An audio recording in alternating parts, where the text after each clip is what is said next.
Darlin bermimpi menjadi anggota Angkatan Darat sejak dia masih muda. Dia ingin mengikuti jejak ayahnya dan mengatakan kepada orang tuanya keinginannya untuk mendaftar sesaat sebelum dia lulus SMA. Pada saat kematiannya, dia aktif bertugas di sebuah perusahaan di Colorado. Dia disukai semua orang karena sifatnya yang baik hati. Pada 17 Maret 1987, dua petugas keluar untuk melakukan patroli harian sekitar jam 5 pagi, ketika salah satu dari mereka melihat sesuatu yang tampak seperti manekin tergeletak di luar. Ketika mereka melihat lebih dekat, ternyata itu adalah tubuh seorang wanita muda. Wanita itu terbaring terlentang di dekat tempat sampah di tempat parkir belakang sebuah pusat perbelanjaan. Tampak hanger kawat melilit lehernya. Luka-lukanya menunjukkan penyiksaan brutal yang dialaminya. Tampak darah di hidung dan mulutnya, beberapa memar dan bekas gigitan di tubuhnya, dan mata kirinya tampaknya rusak. Wanita itu dalam keadaan hampir telanjang bulat. Dia mengenakan celana abu-abu yang melorot sampai pergelangan kaki dan masih ada kaos kaki di kaki kirinya, dan dia memakai jam tangan serta cincin. Sebuah sepatu ditemukan di dekat kepala wanita itu. Jelas sekali bahwa motif pembunuhan adalah kejahatan seksual. Di TKP tidak ditemukan banyak darah, jadi polisi menyimpulkan kalau pembunuhan terjadi di tempat lain. Mereka yakin pelaku hendak membuang mayatnya, tetapi sayangnya tempat sampahnya dikunci. Polisi langsung memproses TKP. Pakaian, hanger, dan putung rokok dikumpulkan. Pada tahun 1987, tes DNA masih baru. Tetapi karena rokok itu masih segar, maka polisi optimis ada DNA di sana. Polisi juga menemukan jejak ban sebuah kendaraan. Diyakini bahwa pelaku tiba beberapa jam setelah salju turun. Di bawah sepatu di dekat korban, polisi menemukan SIM atas nama Darlin, seorang spesialis Angkatan Darat. Kedua orang tua Darlin sangat terpukul mendapat kabar kematiannya dan terbang ke Colorado untuk membantu penyelidikan. Laporan otopsi Darlin mengungkapkan bahwa penyebab kematiannya adalah pencekikan dari hanger kawat dan mengalami pelecehan seksual. Pemeriksaan medis juga mendapati jerami dan lumpur di tubuh Darlin yang tidak sesuai dengan tempat mayatnya ditemukan. Tampak lekukan melingkar yang aneh di punggungnya, seolah-olah dia didorong ke atas sesuatu. Kepolisian Colorado bekerja sama dengan Divisi Kriminal Angkatan Darat untuk kasus ini. Unit polisi menyisir tempat Darlin ditemukan. Tidak ada saksi yang melihat atau mendengar sesuatu yang aneh. Dari seorang pemilik bar, polisi tahu kalau mayat Darlin tidak ada di sana saat mereka pergi jam 2.25 pagi. Polisi ingin tahu di mana Darlin berada di akhir hidupnya. Unit Darlin telah dibubarkan lebih awal karena peringatan cuaca buruk. Darlin kemudian minum dengan dua tentara laki-laki dari unitnya dan mereka masuk klub malam bernama Shuffles.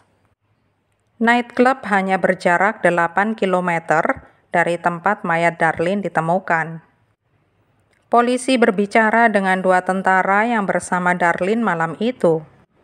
Salah satunya adalah pemimpin pasukan, Eric. Dia memberitahukan bahwa dia, Darlin, dan Robinson bersama-sama nongkrong seharian. Eric pergi sesaat sebelum bar tutup, tetapi Darlin ingin tetap tinggal. Eric pun meninggalkan bar saat Darlin ditawari tumpangan oleh pria lain yang tidak dikenalnya. Eric dan Robinson bersedia diperiksa tubuhnya untuk mencari cedera dan memberikan sampel DNA dan rambut. Robinson memiliki goresan di punggungnya, tetapi dia diturunkan di bar lain dan bertemu seorang wanita yang membenarkan ceritanya. Robinson dan Eric juga lolos tes poligraf. Mereka pun dikesampingkan. Keduanya mengetahui kematian Darlene pada pagi saat tubuhnya ditemukan. Polisi mulai mendalami latar belakang Darlene. Darlene bercerai dari suaminya, Glenn. Glenn memiliki kemungkinan motif finansial dengan menghendaki kematian Darlene. Dialah yang akan mewarisi polis asuransi jiwanya dari tunjangan pasangan angkatan darat yang masih hidup. Ketika Glenn ditanyai, dia dan Darlene masih memiliki hubungan yang baik. Dia bahkan sudah memiliki kekasih baru dan ada bersama kekasih dan teman-temannya pada malam kematian Darlene. Tidak ada cedera pada tubuhnya dan alibinya juga bisa dipercaya. Kasus Darlene menjadi dingin selama bertahun-tahun. Pada 2005, kemajuan teknologi DNA membuat kasus ini dibuka kembali. Seorang kepala ahli biologi di Laboratorium Investigasi Kriminal Angkatan Darat Amerika menguji pakaian, hanger, dan rokok. Pada barang-barang tersebut terdapat DNA laki-laki yang tidak diketahui yang kemudian dimasukkan ke dalam kodis. Sayangnya, hasilnya tidak ada yang cocok. DNA diuji ulang terhadap beberapa pria lain dari tahun sebelumnya yang pernah menjadi tersangka. Tidak satupun dari mereka yang cocok. Pada 2019, tim kasus beku mempelajari tentang silsilah genetik. Hal ini dapat menolong polisi mencari data basis DNA dalam silsilah keluarga tersangka. Sebuah lab swasta dihubungi dan 9 bulan kemudian mereka baru mendapat kecocokan.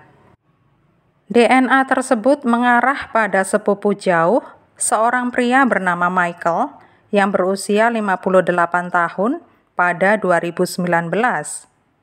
Pada tahun kejadian, dia ditempatkan di Colorado. Yang mengejutkan polisi, Michael tidak memiliki riwayat kriminal, sedangkan kasus ini sangat brutal, sadis, dan mengerikan.